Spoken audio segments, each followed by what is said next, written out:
আসসালামু আলাইকুম। এখন আমি দেখাবো HTML এর আরো দুটো ট্যাগ, সেটা হচ্ছে ফিগার ট্যাগ এবং ফিগ ক্যাপশন ট্যাগ। এই দুইটা ট্যাগ আমি আপনাদেরকে দেখাবো। তো দেখি ফিগার ট্যাগটা কি। এখানে দেখেন HTML figure tag. Use a figure element to mark up a photo in a document. একটা ডকুমেন্টের মধ্যে যে আপনার একটা ফটো আছে সেটা চিহ্নিত করতে এই ফিগার ট্যাগটা ব্যবহার করা হয়। আবার একবার বলি, একটা ডকুমেন্টের মধ্যে যদি একটা ফটো রাখেন, সেই ফটোটাকে চিহ্নিত করতে এই ফিগার ট্যাগ ব্যবহার করা হয়। ইউজ এ ফিগার এলিমেন্ট, এই ফিগার এলিমেন্টটা ব্যবহার করা হয় টু মার্ক আপ, চিহ্নিত করতে এই একটা ফটো ইন এ ডকুমেন্ট, একটা ডকুমেন্টের মধ্যে। তো প্র্যাকটিক্যালি আমরা দেখি,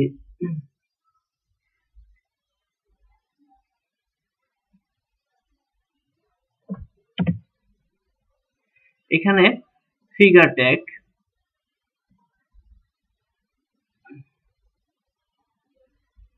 এই ফিগার ট্যাগটার মাধ্যমে আমি এখানে একটা ইমেজ বসাইলাম।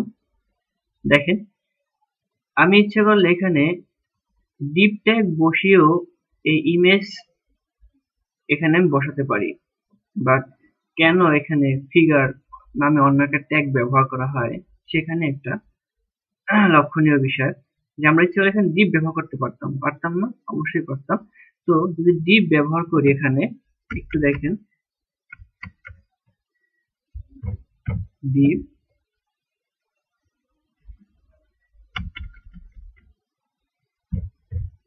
ডিপ এবার যদি আমি এটাকে রিফ্রেশ করি, দেখেন ইমেজটা একদম ওর পেজের কাছাকাছি চলে আসছে, মানে কর্নার বরাবর আসছে। বাট যখন আমি ফিগার ট্যাগটা ব্যবহার করছি, তখন কিন্তু এই পেজটার উপরে ওর নিজস্ব কিছু দখল ছিল, মানে নিজে নিজে কিছুটা পরিবর্তন করতে পারতো, নিজের ওই ইমেজটাকে একটু কন্ট্রোল করতে পারতো। সেটা কিভাবে কন্ট্রোল করতো? যদি আমি ডিপ ট্যাগ না রেখে আবার আমি এখানে ফিগার ট্যাগ বসাই,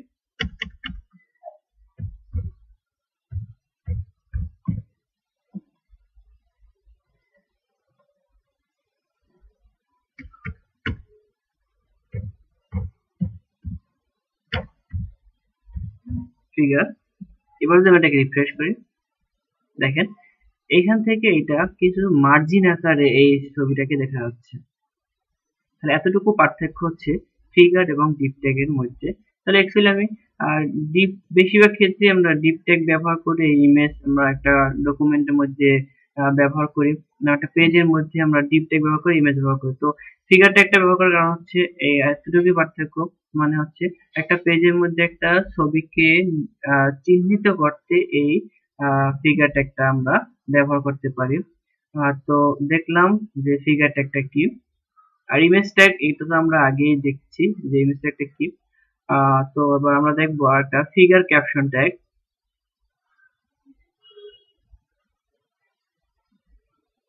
এখানে দেখেন আছে FIG ফিগ ক্যাপশন। এই ফিগ ক্যাপশনটা কি? Use a figure element to mark up a photo in a document. আমরা একটু আগেই ফিগার ট্যাগটা কি এই ট্যাগ বিষয়ে আমরা আলোচনা করছি, যে ফিগার ট্যাগ একটা ডকুমেন্টের মধ্যে একটা ফটোকে চিহ্নিত করে। তাহলে the figure element also contains a caption. এই ফিগার এলিমেন্টটা একটা ফটোর উপরে একটা ক্যাপশনও বসাতে পারে। তো সেটা কিভাবে?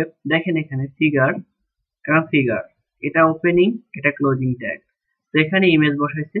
তো আমরা দেখি, আর এখানে একটা বিষয় হচ্ছে definition and uses.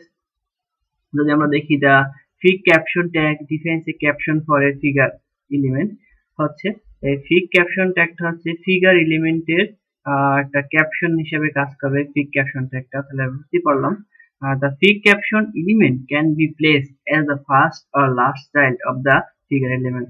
the figure element A first অথবা লাস্ট চাইল্ড ও হতে পারে। তো আমরা দেখি এখানে এটা প্র্যাকটিক্যালি যে ফিগার ক্যাপশন এর কাজটা আসলে কি করছে কাজটা।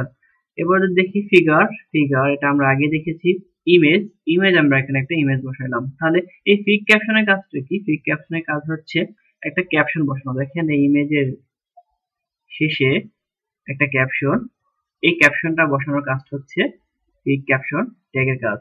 তাহলে আমরা বুঝতে পারলাম ফিগার ট্যাগ দিয়ে একটা ইমেজ আমরা এখানে বসালাম এবং ফিক ক্যাপশন ট্যাগ দিয়ে আমরা এই ইমেজের একটা ক্যাপশন এখানে তৈরি করলাম। তো ইজিলি আমরা বুঝতে পারলাম ফিক কি এবং ফিক ক্যাপশন ট্যাগ কি, ফিগার ট্যাগ এবং ফিক ক্যাপশন ট্যাগ কি। তো